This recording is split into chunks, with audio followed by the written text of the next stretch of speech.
தியானத்துக்காக வாசிக்க தெரிந்து கொள்வது வேத பகுதி ஆதியாகமம் 24ஆம் அதிகாரம் வசனங்கள் 1 முதல் 28 வரை. ஆதியாகமம் 24ஆம் அதிகாரம் வசனங்கள் 1 முதல் 28 வரை. ஆதியாகம புத்தகத்திலே பரிசுத்த ஆவியானவருடைய செயல்பாடுகள் என்கிற ஒரு முக்கியத்துவத்தை தந்து வேதத்தின் ஆரம்ப வரலாற்றை நாம் படித்துக் கொண்டு வருகின்றோம்.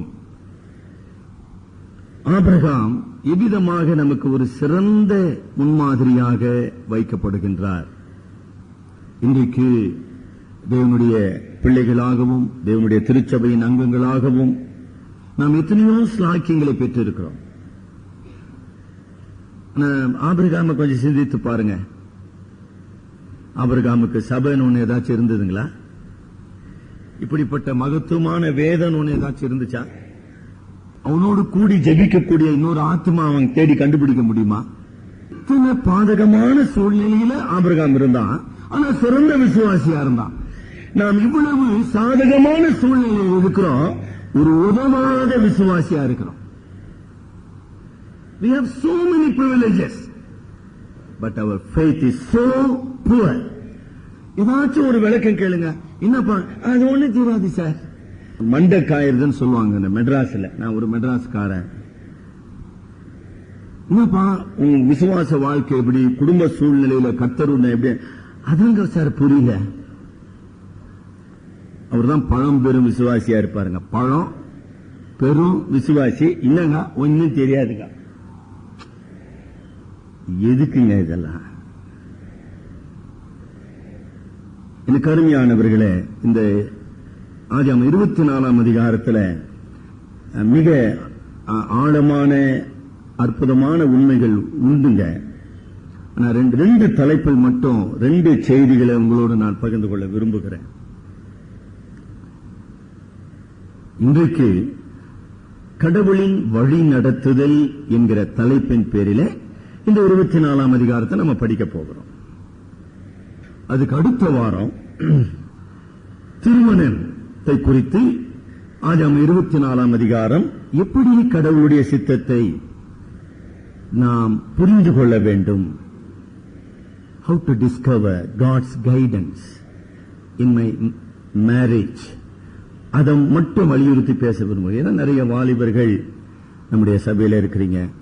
அது ரொம்ப முக்கியமான ஒரு பாடம், படிப்பினை. இன்றைக்கு கடவுளுடைய வழி நடத்துதல். ஒருவேளை உங்க கையில ஒரு அரை பக்கம் பேப்பர் கொடுத்து உங்களுடைய வாழ்க்கையின் முக்கியமான அம்சங்களை நீங்க எழுதுங்க அப்படின்னு சொல்லிட்டு அந்த முக்கியமான பிரச்சனைகளிலே, அந்த முக்கியமான காரியங்களிலே கடவுள் உங்களை எப்படி வழி நடத்தினான்னு நீங்க எழுதுங்கன்னா, நீங்க எத்தனை பேர் எழுத தயாரா இருக்கிறீங்க?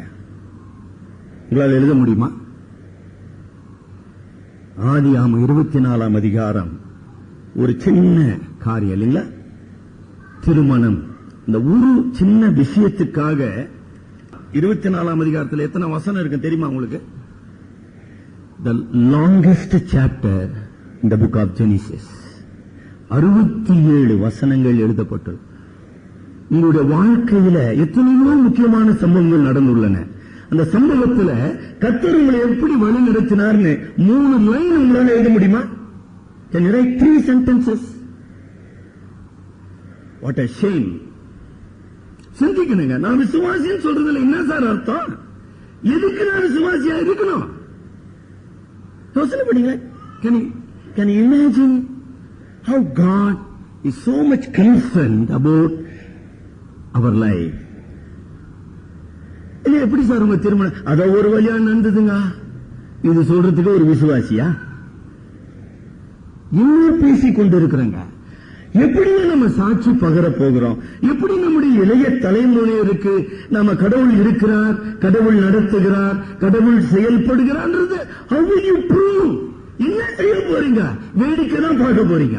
வேடிக்கை தான் பார்த்து கொண்டு இருக்கிறோம். எப்படியா நடந்தா போதுங்க, அது நடந்தா போதெல்லாம் இல்லைங்க. என்ன மார்வலஸ். இந்த 24ஆம் அதிகாரத்தை கிட்டத்தட்ட அந்த முழு அதிகாரத்தையும் ஈசாக்கு மனப்பாடமா வைத்து அது யாக்கோபுக்கு பகிர்ந்து கொண்டான். யாக்கோபு யோசேப்புக்கு பகிர்ந்து கொண்டான். யோசேப்பு அதை குறிப்பு எழுதி வைத்தான். ஈசாக்கு கடவுளுடைய வெளிப்பாட்டிலே ஒரு முக்கியமான நபர். இஸ்லாமியர் அவனை ஒரு தீர்க்கதரிசி என்று அழைக்கிறார்கள். தீர்க்கதரிசி தான். Just simple incident. என் வாழ்க்கையின் திருமணம், அந்த ஒரு விஷயத்துக்கு முழு வேதத்துல இவ்வளவு விரிவான ஒரு விளக்கம் வேற எந்த பகுதியிலும் இல்லைங்க. திருப்பி அந்த விஷயத்தை அன்போடு கேட்கிறேன். கடவுள் உங்களை வழி நடத்துகிறாரா? Are you sure that God is guiding you in every step? நல்ல மனுஷனுடைய நடைகள் கர்த்தரால் உறுதிப்படும். சங்கீதம் 37 நம்ம வாசிக்கிறோம். கர்த்தர் உங்கள் நடைகளை எவ்ரி ஸ்டெப் நடத்துகிறாரா? இன்றைக்கு விசுவாசிகளுடைய பிரச்சனை என்னங்க? ஐயா, கடவுள் எப்படி நடத்துறாருன்னு எங்களுக்கு விளங்கவே இல்லைங்க. அதுதான் ரொம்ப துர்பாக்கியமான ஒரு நிலைங்க. அப்படி நீங்க சொல்லும் போது கர்த்தர் என்ன நடத்துற மாதிரியே தெரியல சார், கர்த்தருடைய நடத்துதலே புரியல சார் அப்படின்னு நீங்க சொல்லும் போது நீங்க பரிசுத்த ஆவியானவரை துக்கப்படுத்துறீங்க. உங்களையும் என்னையும் நடத்துவதற்காக தான் பரிசுத்த ஆவியானவர் அருளப்பட்டிருக்கிறார். நீங்க எப்பெல்லாம் அப்படி சொல்றீங்களோ அப்பெல்லாம் பரிசுத்த ஆவியானவரை துக்கப்படுத்துறீங்க. பரிசுத்த ஆவியானவர் உங்களோடு இல்லை என்று மறுதலிக்கிறீங்க. பரிசுத்த ஆவியானவர் உங்களுக்கு உணர்த்தவில்லை, உங்களுக்கு போதிக்கவில்லை, உங்கள் விசுவாசத்தை பலப்படுத்தவில்லை என்று நீங்க சொல்றீங்க. அப்படி சொல்லும் போதெல்லாம் நான் ரொம்ப கவனமா இருக்கணும். அது மாத்திரமல்ல, கடவுளுடைய பார்வையில நான் என்ன சார், நான் ஒரு சாதாரண விசுவாசி, கடவுள் என்கிட்ட எல்லாம் பேசுவாரா? பெரிய பெரிய ஊழியர்லாம் இருக்கிறாங்க, அவங்க கிட்ட தாங்க கடவுள் பேசுவாரு அப்படின்னு சொல்லி நீங்களே வேதத்தில் இல்லாத ஒரு பொய்ய நம்பிக்கொண்டு இருக்கிறீங்க. சரிங்களா? கடவுளை நீங்க பட்சபாதம் உள்ளவரா மாத்திடுறீங்க. God is not partial, but you make by your own statement that God is partial. கடவுள் என் கூட பேச முடியாது, எனக்கு உதவி செய்ய முடியாது, என் ஜெபத்தை கேட்க முடியாது, அவர் ஜெபத்தை கேட்பாரு, அவருக்கு செய்வார். அப்ப என்ன கடவுள் அவரு என்ன செய்து கொண்டிருக்கிறார்? ரொம்ப அபத்தமான காரியங்கள். ஆண்டவர் கடவுளுடைய செயல், அதாவது the providence of God, கடவுளுடைய சர்வ ஏகாதிபத்தியத்தை உணர்த்துவதற்கு 2 உதாரணங்களை சொன்னார். ஏதாச்சும் ஞாபகம் இருக்குதா உங்களுக்கு? மத்திய 6ஆம் அதிகாரத்துல 2 காசுக்கு 5 அடைக்கலாம் குருவி, 1 காசுக்கு 2 குருவிமா. இப்ப 2 காசுக்கு 4 தானே கொடுக்கணும், ஆனா 5 கொடுப்பான். ஒரு கொசுக்கு சும்மா போடுவான். அந்த அடைக்கலான் குருவியை குறித்து பரமபிதா அக்கறை உள்ளவராக இருக்கிறார். உன்னை பத்தி அக்கறை இல்லையா? இப்ப சாத்தான் பாத்தீங்களா? சாத்தானுடைய வஞ்சகம், சாத்தானுடைய பொய் என்ன சொல்றான்? கடவுள் உன்னை பத்தி யார் sir கவலைப்படுறா? So he destroys the faith. கொஞ்சம் நஞ்சம் இருக்கிற விசுவாசத்தை கூட சாத்தான் அப்படி சொல்லி குட்டி சோறாக்கிறான். ஜெபம் பண்ணாத, கடவுளுடைய பைபிளை படிக்காத, அதை நம்பாத, அதற்கு கீழ்ப்படியாத, உனக்கு தெரிஞ்சதெல்லாம் செய் ராஜா. செஞ்சுட்டு ஒரு பாதிரியாரை கூப்பிட்டு ஜெபம் பண்ணு, எல்லாம் சரியா வச்சு. பாதிரியார் ஜெபம் பண்ணிட்டாருங்க, பினிஷ். கொஞ்சம் பிரைஸ் லார்ட் அல்லேலூயா எல்லாம் போட்டு ஜெபம் பண்ணிட்டாருன்னு வச்சுங்க, எவ்ரிதிங் இஸ் ஓவர். எதுனா செய், do whatever you want. நான் பேசுறதுக்கு இதெல்லாம் காரணம் இருக்குதுங்க. என்னோடு நீங்க பேச விரும்பி நான் ஆயத்தமா இருக்கிறேன். அப்படிதான் நீங்க செய்து கொண்டிருக்கிறோம். I don't care for anything and anybody. I will do whatever I want. I want some sort of superficial blessing. பாதிரியார் வந்தாருங்க, ஜெபம் பண்ணாரு, ஜெபம் பண்ணி தாலி கூத்தாரு, அவ்வளவுதான், ஆமென். என்ன மந்திரமா பண்ணுகிறாரு இங்க? பாதிரியாரா ஒரு மந்திரவாதியா? கடவுள் நடத்துகிறார். 24ஆம் அதிகாரத்தில் ஆபிரகாமுடைய வயது 140. இன்னைக்கு 70 வயசுலயே நிறைய பேருக்கு சரியா சிந்திக்க முடியல.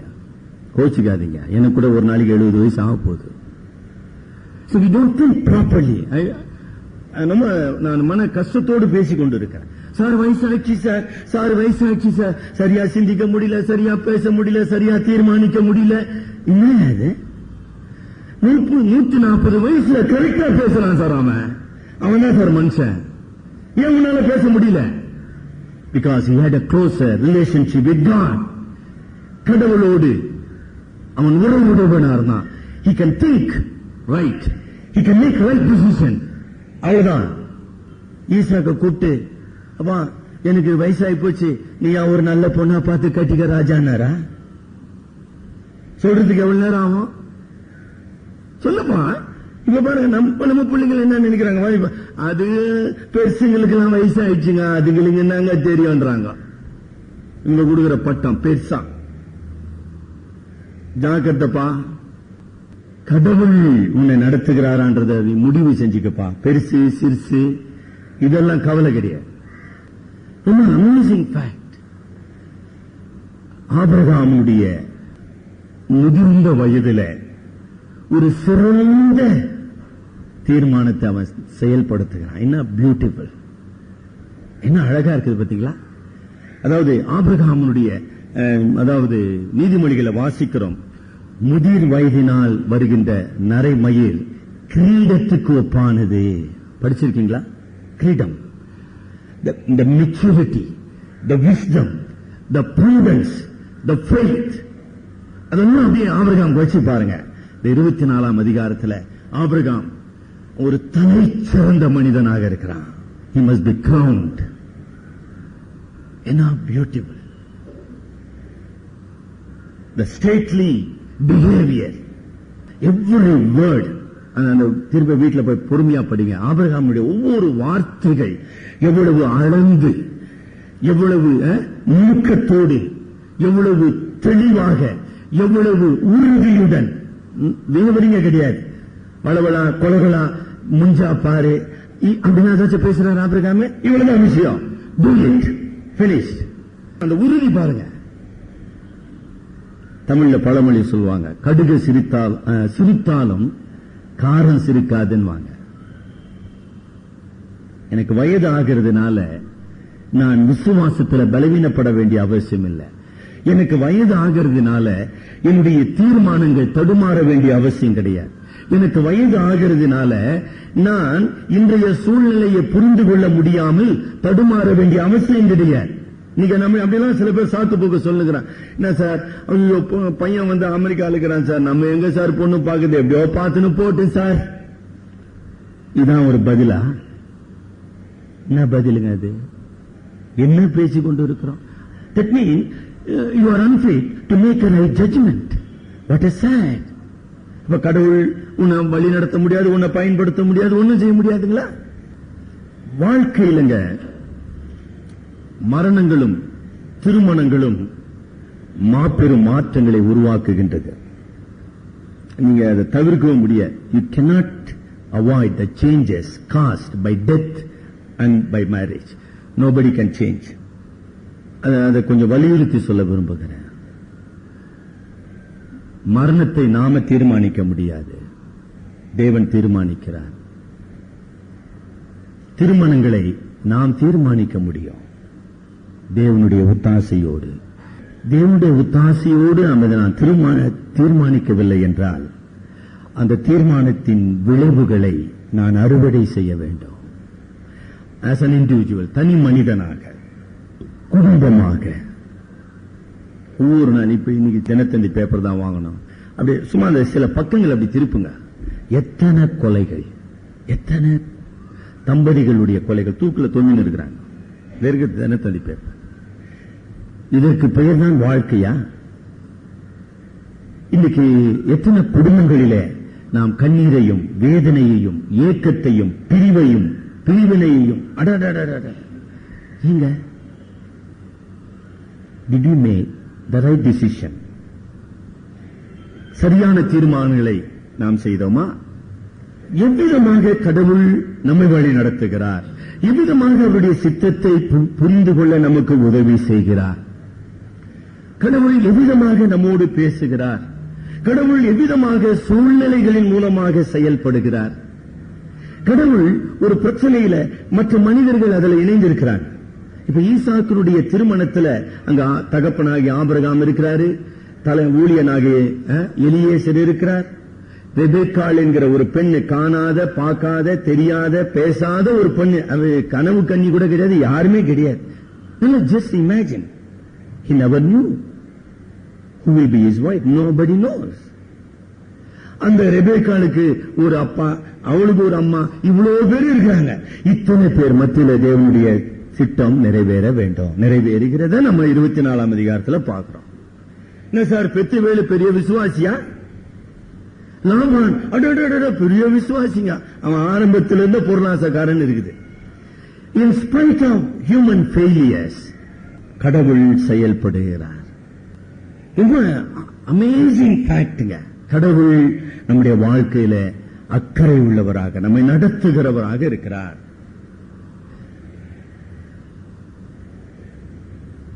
இந்த கடவுளுடைய நடத்துதல் நமக்கு விளங்கல. அதுக்கு 2-3 காரணங்களை நான் சொல்றேன்.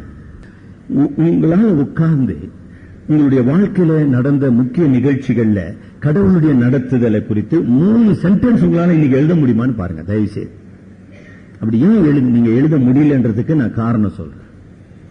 முதலாவது, நம்முடைய மிகப்பெரிய பிரச்சனை சாத்தானுடைய வஞ்சகம். அதாவது சாத்தான் நம்மை திசை திருப்ப, நம்ம ஏமாற்ற காரணம் கடவுளை பற்றிய அறியாமை. அதுதாங்க காரணம். the main reason. கடவுள் யார், கடவுள் என்ன செய்கிறார், கடவுள் என்ன சொல்லுகிறார், கடவுளுடைய திட்டம் என்ன, அதை குறித்த அறியாமை எனக்குள்ள இருக்கும்போது நான் கடவுளுடைய நடத்துதலை புரிந்து கொள்ளவே முடியாதுங்க. நான் கடவுளுடைய நடத்துதலை பத்தி கவலைப்படவும் மாட்டேன். ignorance about God and his plan and his concern for me, அதை குறித்த அறியாமை எனக்குள்ள இருக்கும்போது நான் என்ன செய்ய முடியாதுங்க, கடவுள் நடத்துதலை புரிந்து கொள்ள முடியாது. அறியாமை. என்னோட கூட எபேசியர் 4ஆம் அதிகாரம் 17ஆம் வசனத்துக்கு திருப்புங்க. சும்மா நான் கிறிஸ்தவனாக பிறந்ததனாலேயோ அல்லது விசுவாசியாக மாறின ஆட்டோமேட்டிக்கலி ஐ cannot know God அப்படி இல்லைங்க. அப்படி வேதம் சொல்லுகிறதே கிடையாது. அதனாலதான் எபேசியர் 4ஆம் அதிகாரம் 17ஆம் வசனத்துல பவுல் திருச்சபையாராகிய விசுவாசிகளை எச்சரிக்கிறார். படிங்க. கடவுள் யாருமே எனக்கு தெரியல, நான் என்ன சொல்லுகிறேன், கடவுள் என்னை பத்தி அவருக்கு கவலை இல்லைங்க, எனக்கு அவரை ஒண்ணு அப்படி இல்ல. I need some mediation. இன்னைக்கு ஏங்க ஒரு தவறான போதனை, இன்னைக்கு தீர்க்க தரிசனத்துக்கு பின்னால மக்கள் ஏன் ஓடி நிற்கிறாங்க, கடவுள் என்னோடு பேச முடியாது அப்படின்னு சொல்றவன் தான் அதை தேடி நிற்கிறான். இப்ப கடவுள் இது மூலமா பேசலையா? எலியேசரை பத்தி நீங்க படிங்க. எலியேசரோடு கடவுள் பேசினாரா? எலியேசன் ஒரு ஆள், அவர் தானே பொண்ணு பார்த்தான். அந்த எலியேசருக்கு யெகோவா ஏதாச்சும் தரிசனம் கொடுத்தாரா, ஏதாச்சும் பேசினாரா? கிடையாது. ஆபிரகாம் தான் பேசினான். எலியேசருக்கு ஒண்ணும் கிடையாது. எலியேசர் ஜெபம் பண்ண, எலியேசரை கடவுள் நடத்தினார். ஆனா கடவுள் எலியேசரோடு பேசினாரா? இல்ல, தேவை கிடையாது. ஆபிரகாம் தான் revealer of the will of God. ஆபிரகாமுடைய வார்த்தை அவன்தான். அறியாமை. அறியாமை தாங்க நம்முடைய பெரிய பலவீனம். நம்முடைய பெரிய பலவீனம் அறியாமை.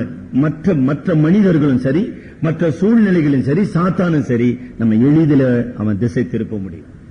அடுத்தபடியா நம்ம அங்க என்ன பார்க்கிறோம், இன்றைக்கு விசுவாசிகளுக்குள்ள இருக்கிற பெரிய அடுத்த பிரச்சனை, நம்ம உலக மக்களைப் போல வாழ விரும்புகிறோம், உலக மக்களைப் போல செய்ய விரும்புகிறோம்.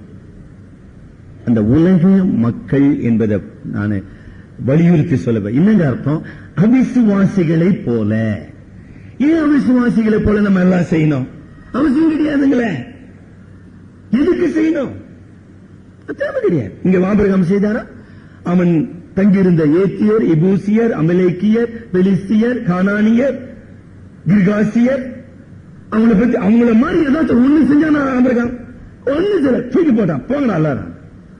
He ignored the total culture of the society. No, I don't have nothing to do with them. No. ஆனா நீங்களும் நான் என்ன பண்றோம், ஐயோ மாமா கோச்சுக்காரு, ஐயோ அத்தை கோச்சுக்காங்க, அவங்கள கூட்டின்னு வந்துருங்க. இன்னது மாமா அத்தை, இன்னும் மாமா அத்தை, வேதத்தோட தானே மாமா அத்தை. நான் வெறுக்க சொல்லுங்க. ஒரு நிச்சயத்துக்கு போயிருந்தேன் கோடம்பாக்கம் சபையில. 4 ஐயர், ஒரு ஐயர் பத்தாது பாருங்க, 4 ஐயருக்கு நோட்டீஸ். எனக்கு 5:30 மணிக்கு சொன்னாங்க நிச்சயம், 7 மணி ஆயினுக்குது. என்னம்மா தொடங்கலாமா? இன்னும் எங்க மாமா வரல சார். என்ன பண்ண போறார் மாமா? அவருக்கு பேசவும் தெரியல, ஒன்னும் தெரியல.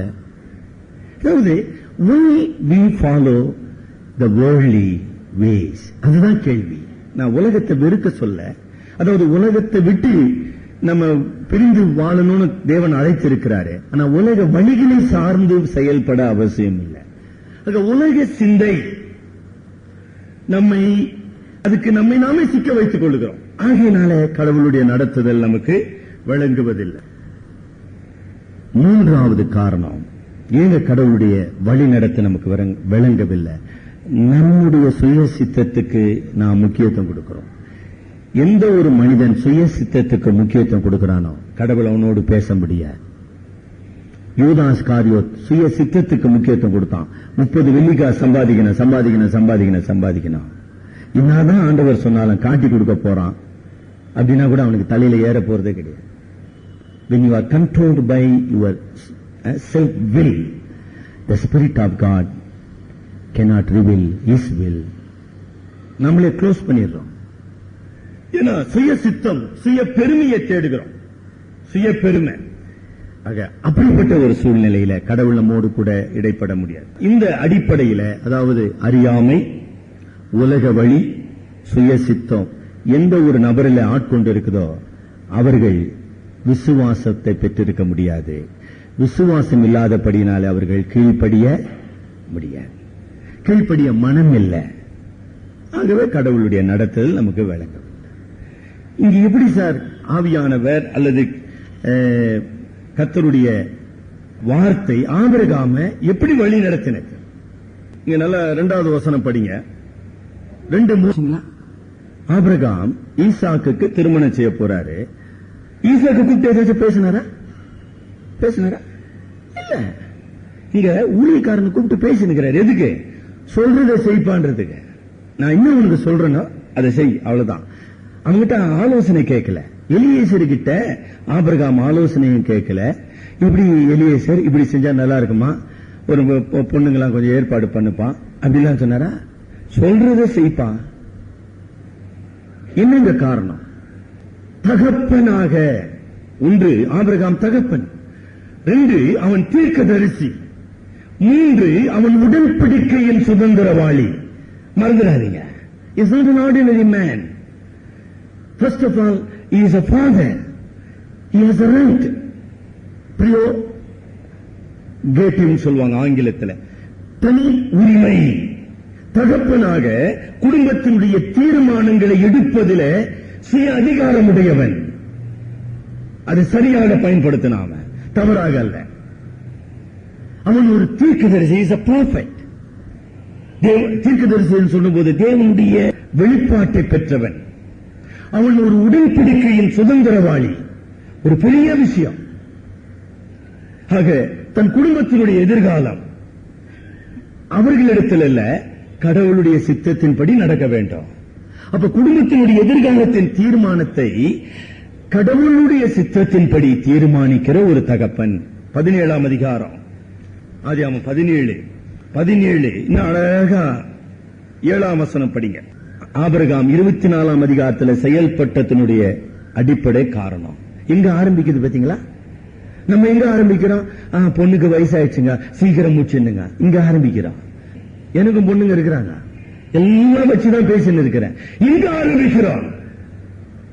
Where we start, where God starts. கடவுள் எங்க ஆரம்பிக்கிறார் அங்க ஆரம்பிப்பான். ஆக எனக்கு வரும் பின் சந்ததி தேவனுடைய உடன்படிக்கையை பின்பற்ற வேண்டும். அதுதான் முக்கியம். சும்மா ஒரு பொண்ணு, சும்மா ஒரு கல்யாணம் அப்படி இல்லைங்க. நீங்க அப்படி ஆரம்பிக்கிறீங்களா? கருமையானவர்களே, கடவுளுடைய சித்தம், கடவுளுடைய நோக்கம், கடவுளுடைய திட்டம் அதுதாங்க என்னை ஆண்டு நடத்த வேண்டும். அது 2 விதமா சொன்ன. either it should be motivating factor or it should be my goal to please God in everything I do. நான் எடுக்கின்ற தீர்மானங்கள் எல்லாவற்றிலும் தேவனை நான் மகிமைப்படுத்த வேண்டும். இன்னும் ஒரு பெண் அல்ல, வாக்குத்தத்தத்தின் சுதந்திரவாளியாகிய ஈசாக்கு ஒரு விசுவாச பரம்பரைக்கு தகப்பனாக மாறுவதற்கு சரியான தீர்மானங்களை எடுக்க வேண்டும். ஏதோ ஒரு கல்யாணம் நடந்ததல்லங்க, விசுவாச சந்ததி.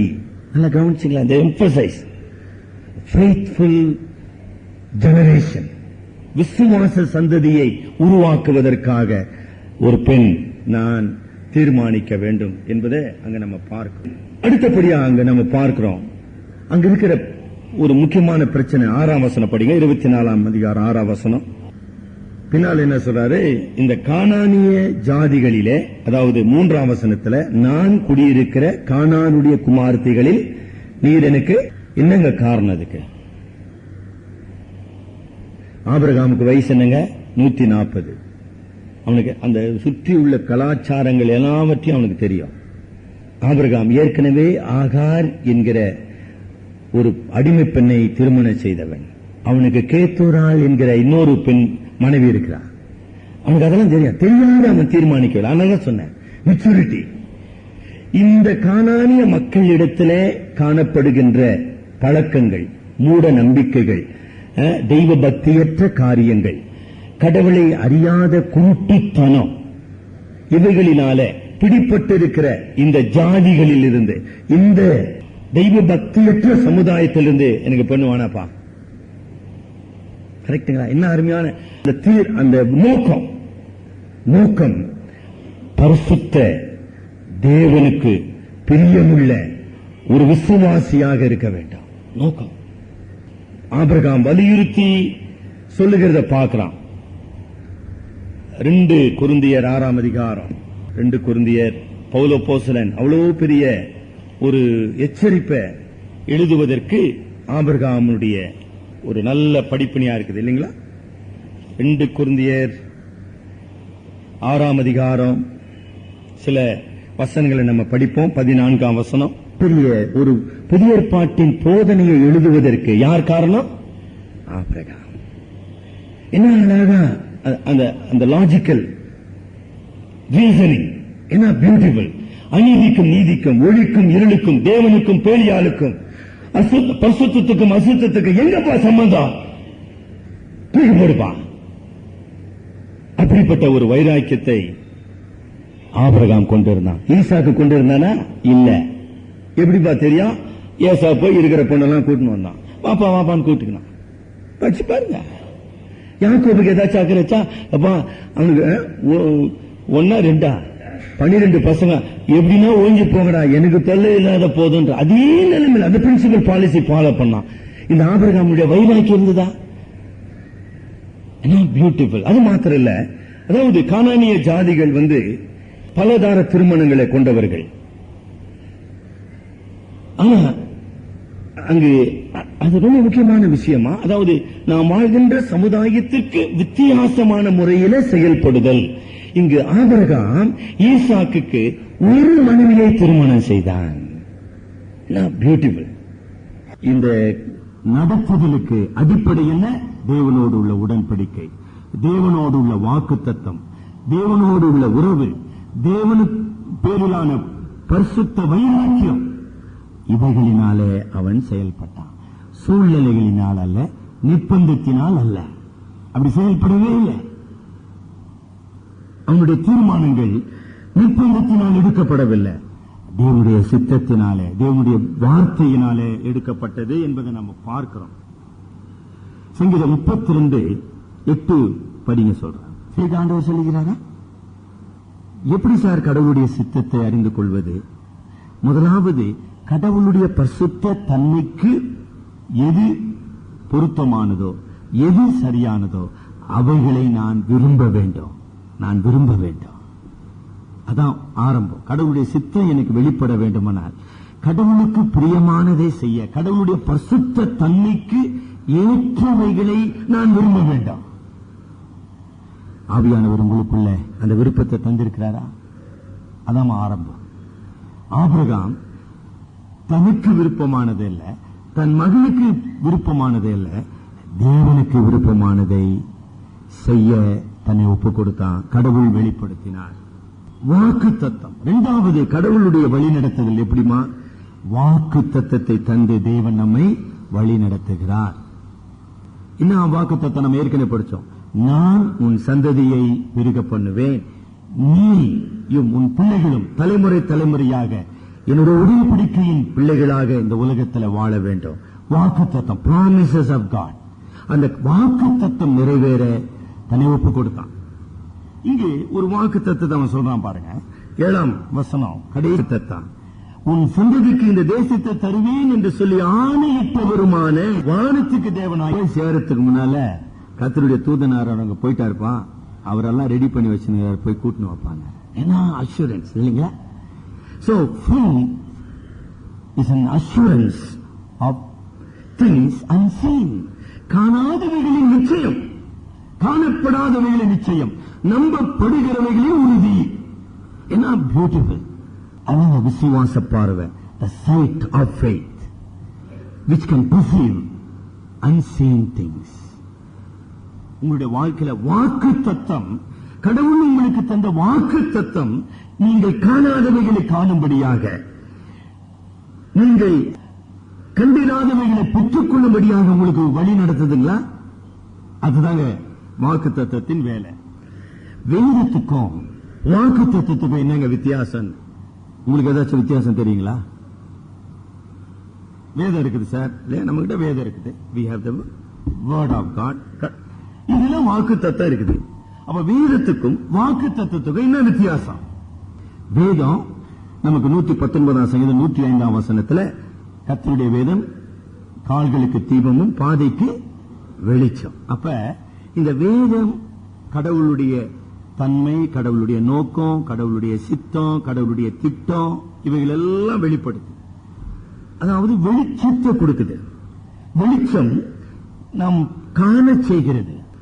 இது இது இது இது என்று to identify things, to preserve things, to know things. எது எப்படிப்பட்டது, எதற்கு என்கிற அந்த அறிவு நமக்கு கொடுக்குது. வாக்குத்தத்தம் என்ன செய்யுது? ஜான் கால்வின், தலைச்சிறந்த தேவனுடைய ஊழியக்காரர், இந்த அருமையான விளக்கத்தை கொடுக்கிறார். கிறிஸ்தவ வாழ்க்கை என்பது ஒரு மலை மேலே உச்சியை நோக்கி ஏறி நடப்பது. நீங்க பனி மலையில நடக்கிறவங்களை பார்த்திருக்கீங்களா? டிவியில பார்த்திருக்க முடியும். they will have a stop. மலை மேல ஏறவங்களுக்கு என்ன வச்சிருப்பாங்கம்மா? ஒரு தடி. அடிக்கடி இல்லாத யாராச்சும் மலை மேல ஏறுறவங்க முடியவே முடியாது. It is impossible.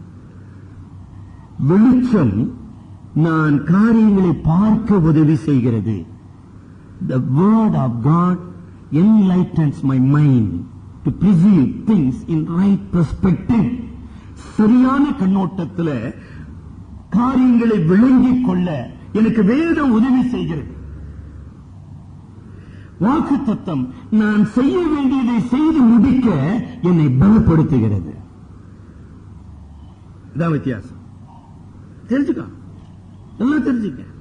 அதான் கேட்டேன், நீங்க ஒரு தீர்மானத்தை எடுத்தீங்க, அந்த தீர்மானத்தை இந்த அடிப்படையில் எடுத்தீங்க, கடவுளுடைய வாக்குத்தத்தத்தின் அடிப்படையில் எடுத்தீங்களா? நீங்க அசைக்கவே முடியாது. When you make a decision on the promises of God, nothing can shake you. இல்ல பஞ்சாயிடும். அவ்வளவுதான் விஷயம். தேவனுடைய வாக்குத்தத்தம். மோசேயை தேவன் பார்வோனிடத்தில் அனுப்பும் போது அவன் ஆடு மேய்க்கிற தடியை வச்சிருந்தான். ஆடு மேய்க்கிற தடி அது. அந்த ஆடு மேய்க்கிற தடி அவனுடைய விசுவாசத்தின் ஊன்றுகோலாக மாற்றப்பட்டது. ஏன்னா பியூட்டிஃபுல். இந்த தடிய ஆண்டவர் சொன்ன தடி கீழே போடுப்பான், பாம்பா மாறும். அதை பிடி தடியா மாறிடும். அந்த கோலை நீட்டு செவந்த சமுத்திரம் பிரியும். அந்த கோலை அந்த கற்பாறை மேல் அப்படி காமி தண்ணி ஓடியாரும். Everything is promises of God. கடவுளுடைய வாக்கு தத்தங்களினால நாம் தீர்மானிக்கும் போது எல்லா எதிர்ப்புகளையும் எதிர்த்து நம்ம வெற்றி பெறுவோம். அங்க எப்படி ஆபிரகாம் கடவுளுடைய நடத்துதலை புரிந்து கொண்டான். ஆண்டவரே எனக்கு புதுசா ஒரு தரிசனம் கொடு சாமி, புதுசா பேசு சாமி அப்படி ஏதாச்சும் சொன்னா? இல்ல இல்ல இல்ல, நான் உன் சந்ததிக்கு இந்த தேசத்தை வாக்கு பண்ணி இருக்கிறேன்பா, அதற்கேற்றபடி செயல்படு சொல்ற. கர்த்தருடைய தூதனானவர் உனக்கு முன் செல்வார். எந்த தூதனானவர் என்னை மெசொப்பொத்தேமியில் இருந்து இந்த நாட்டுக்கு அழைத்து வந்தாரோ அந்த தூதனானவர் உனக்கு முன் செல்வார். ஏன்னா மார்வலஸ். எப்படி பேசுறார் பாத்தீங்களா ஆபிரகாம்? நீங்க அப்படி பேசுறீங்களா? அந்த குடும்பத்தில் இந்த சூழ்நிலை, இந்த காரியம், இந்த தீர்மானம் சமீபத்தில் நம்முடைய திருச்சபைக்கு மிக அருமையான ஒரு தம்பதிகள் ஒரு வீட்டை வாங்கினாங்க. அந்த வீட்டை வாங்குறதுல அவங்க வைத்திருந்த கண்டிஷன்லாம் உங்களுக்கு நான் சொல்றேன். நீங்க அந்த மாதிரி வீடு வாங்கி பாருங்க. Challenge you. அவங்க முதல்ல கண்டிஷன் சொன்னாங்க, நாங்க வாங்குற வீடு ஒரு இந்து கோயில் பேர்ல இருக்கக்கூடாது. அதாவது கே அம்மன் கோயில் ஸ்ட்ரீட் போடுறோம் இல்லீங்களா, அந்த மாதிரி நாங்க அட்ரஸ் எழுதக்கூடாது சாமி. நீங்க என்னைக்காச்சும் அது மாதிரி தீர்மானம் பண்ணிக்கிறீங்களா? நாங்க வாங்குற வீடு இந்து கோயில் பக்கத்துல இருக்கக்கூடாது. ஏன்னா நினைச்சா பண்டிகைமா, நினைச்சா பூஜை பண்ணிருப்பான். நம்ம தூங்குறதா பைபிள் படிக்கிறதா என்ன பண்றது, இருக்கக்கூடாதுங்க. நீங்க தீர்மானம் பண்ணிக்கிறீங்களா? இந்த வீடு வாங்குறதுக்கு ஒரு பைசா கூட நான் கருப்பு பணம் கொடுக்க மாட்டேன். Under hand dealing. 10 லட்சம்னா சார் 7 லட்சம் கையில கொடுத்துருங்க, 7 லட்சம் பத்திரத்தை எழுதுங்க, 3 லட்சம் ஒரு பைசா கொடுக்க மாட்டேன். ஆனா நான் வீடு வாங்கணும். சரி பாருங்க, நீங்க நமக்கு செஞ்சு வாங்கியிருக்காங்க அவங்க. 4வது, இந்த வீட்டை பத்திரம் செய்வதிலோ எதிலோ ஒரு பைசா லஞ்சம் கொடுக்க மாட்டேன். அப்படின்னா வீடு கொடு சாமி, இல்லாட்டி வீடு வானா, எனக்கு அந்த வீடு வேண்டியதே கிடையாது. உங்களால தீர்மானம் பண்ண முடியுமா? ஒருத்தர் என்ன பண்ணிட்டான், இவ்வளவு வைராக்கியத்தோடு இவங்க தீர்மானம் பண்ணி ரிஜிஸ்டர் ஆபீஸுக்கு போய் அந்த ரிஜிஸ்டர் கிளர்க்கு கிட்ட எவ்வளவுப்பா ரெஜிஸ்டர் ஆகுனா 600 ரூபாய் ஆகும் சார். இவர் 600 ரூபாய் குதிராரு. சார் 2 வாரம் கழிச்சு வந்து பத்திரம் வாங்கிக்கோங்க. 2 வாரம் கழிச்சு பத்திரம் வாங்கி அந்த பத்திரம் ரிஜிஸ்ட்ரேஷன் ரூபாய் வந்து 15 ரூபான்னு போட்டுக்கிறான். இன்னத்துக்கு 600 ரூபாய் வாங்கினா இவருக்கு விளங்கல. 600 ரூபாய் வாங்கினா 15 ரூபாய்க்கு கொடுத்துக்கிறான். என்ன காரணம்? ஒரு ஜெபம் பண்ணிட்டு உபவாசம் பண்ணிட்டு அன்னைக்கு, சாமி நான் அந்த ஆளுகிட்ட நான் திரும்பி போய் கேட்க போறேன், நான் லஞ்சம் கொடுக்க மாட்டேன் நான் முடிவு பண்ண ஆண்டவரே. 10 ரூபாய் முடிஞ்சு போச்சுங்க. பணமும் 600 ரூபாய் கொடுத்துட்டாரு. இவன் வந்து 15 ரூபாய் தான் எனக்கு ரிசிப்ட் கொடுத்துக்கிறான். ஒண்ணு அவன் 600 ரூபாய்க்கு ரிசிப்ட் கொடுக்கணும், இல்ல அந்த பணம் லஞ்சமா இருக்குமானால் அந்த பணத்தை அவன் திருப்பி கொடுக்கணும். நீங்க எங்கச்சும் நடக்குன்னு நினைக்கிறீங்க? இந்த ஆட்சியில நடந்துச்சுங்க. அதாங்க பிரைஸ் எல்லாம் சொல்லணும். அவர் திரும்பி போய் அவன்கிட்ட சொல்லி, என்னப்பா நீ 600 ரூபாய் வாங்குவீங்க, 15 ரூபாய்க்கு தானே ரிசீவ் கொடுத்துருக்க, என்னப்பா அப்படி செஞ்சுட்ட?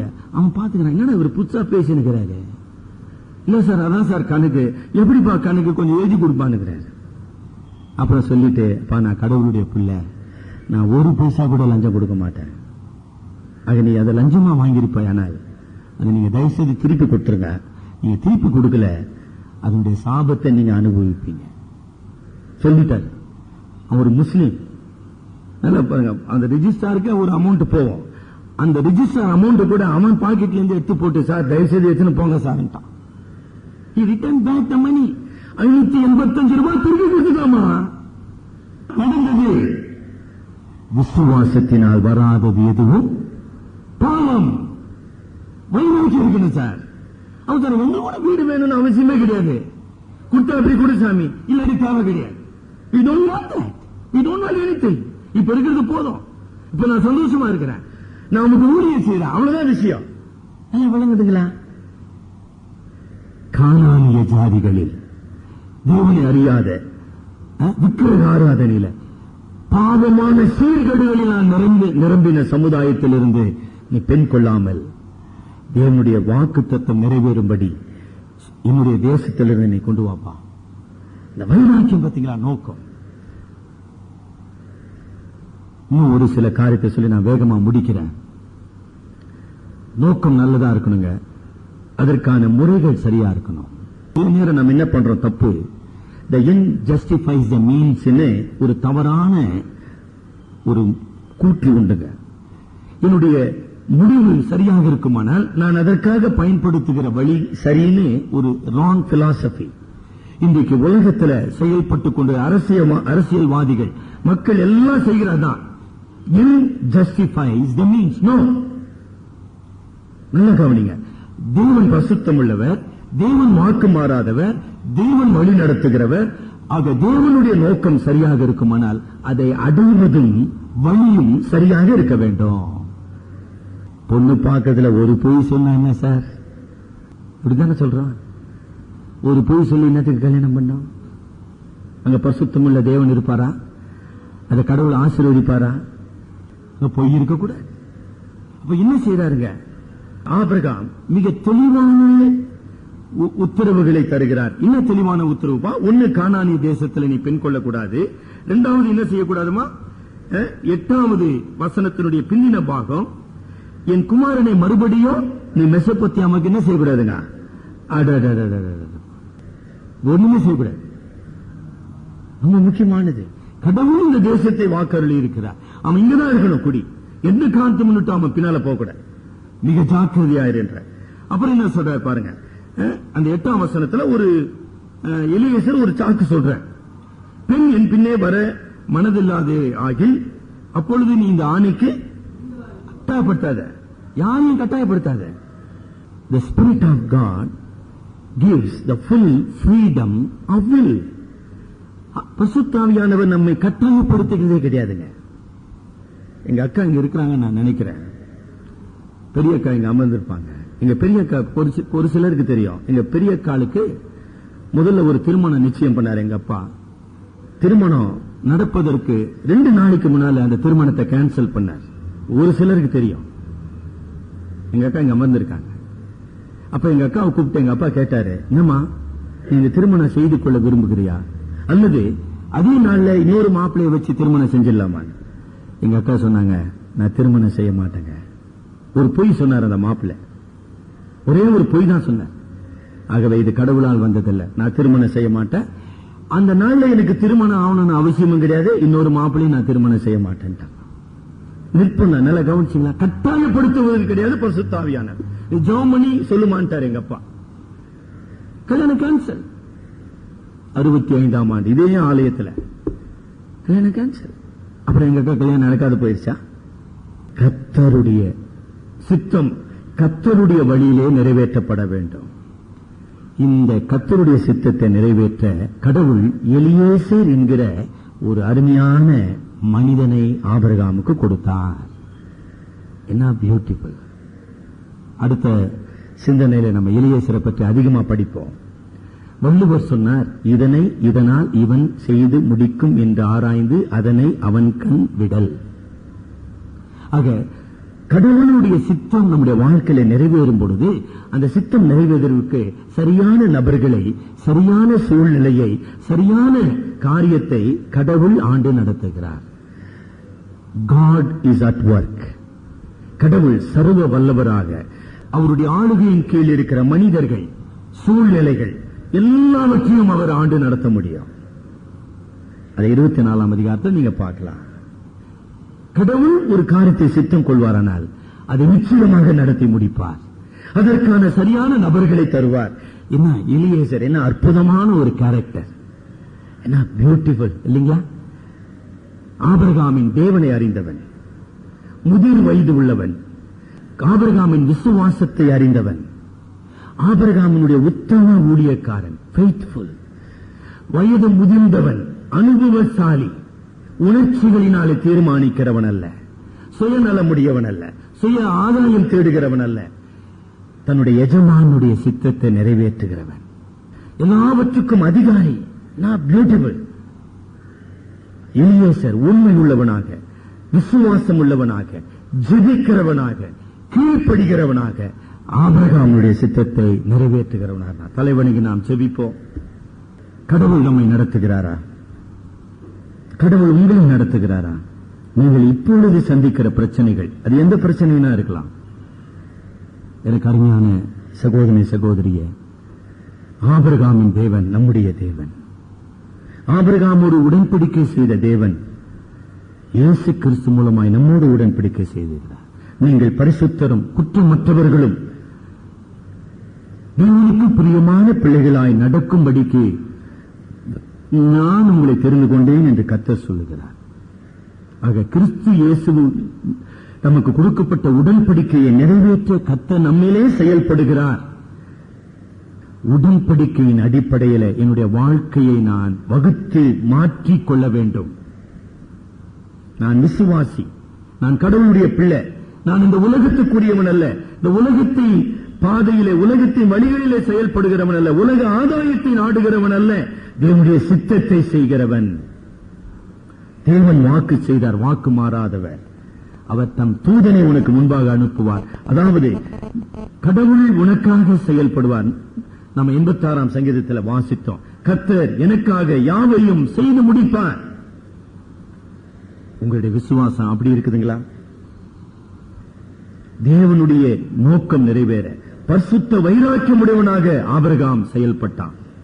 ஆபிரகாமனுக்கு ஒரு சுயநலம் கிடையாது இல்ல. ஈசாக்கு தகப்பனுடைய அந்த உன்னத நோக்கத்தை, பரிசுத்த நோக்கத்தை புரிந்து கொண்டவனாக ஈசாக்கு ஒப்பு கொடுத்தான்.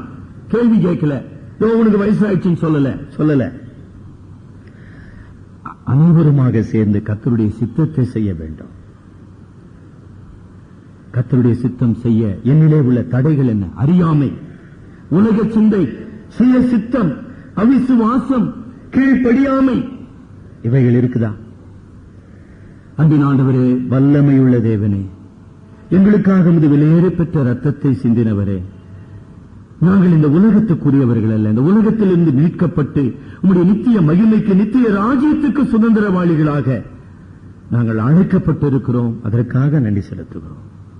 அந்த பரிசுத்த நோக்கத்தை நாங்கள் மறந்து போகாமல் எங்களுடைய வாழ்க்கையை நாங்கள் உம்முடைய வல்லமையான கரத்திலே ஒப்புக் கொடுத்து உமக்கு பிரியமானதை செய்ய தேவரீர் எங்களை அர்ப்பணிக்க உதவி செய்யும். அழிந்து போகிற இந்த உலக நன்மைகளுக்காக அல்ல ஆண்டவரே, அழியாத நித்திய மகிமைக்காக நாங்கள் எங்களை அர்ப்பணித்துக் கொள்ள உதவி செய்யும். வந்திருக்கிற பெற்றோர்களுக்காக, வாலிபருக்காக, பலவிதமான பிரச்சனைகளை தீர்மானிக்க வேண்டிய சூழ்நிலைகளிலே கஷ்டப்படுகிற மக்களுக்காக நான் ஜெபிக்கிறோம். உம்முடைய சத்தியம் அவர்களுக்கு வெளிச்சத்தை தர, உமது வாக்குத்தத்தம் அவருடைய தீர்மானத்தை உறுதிப்படுத்த நாங்கள் வேண்டிக் கொள்ளுகிறோம். எங்கள் அருமை இரட்சகர் மூலம் ஜெபிக்கிறோம் பிதாவே, ஆமென்.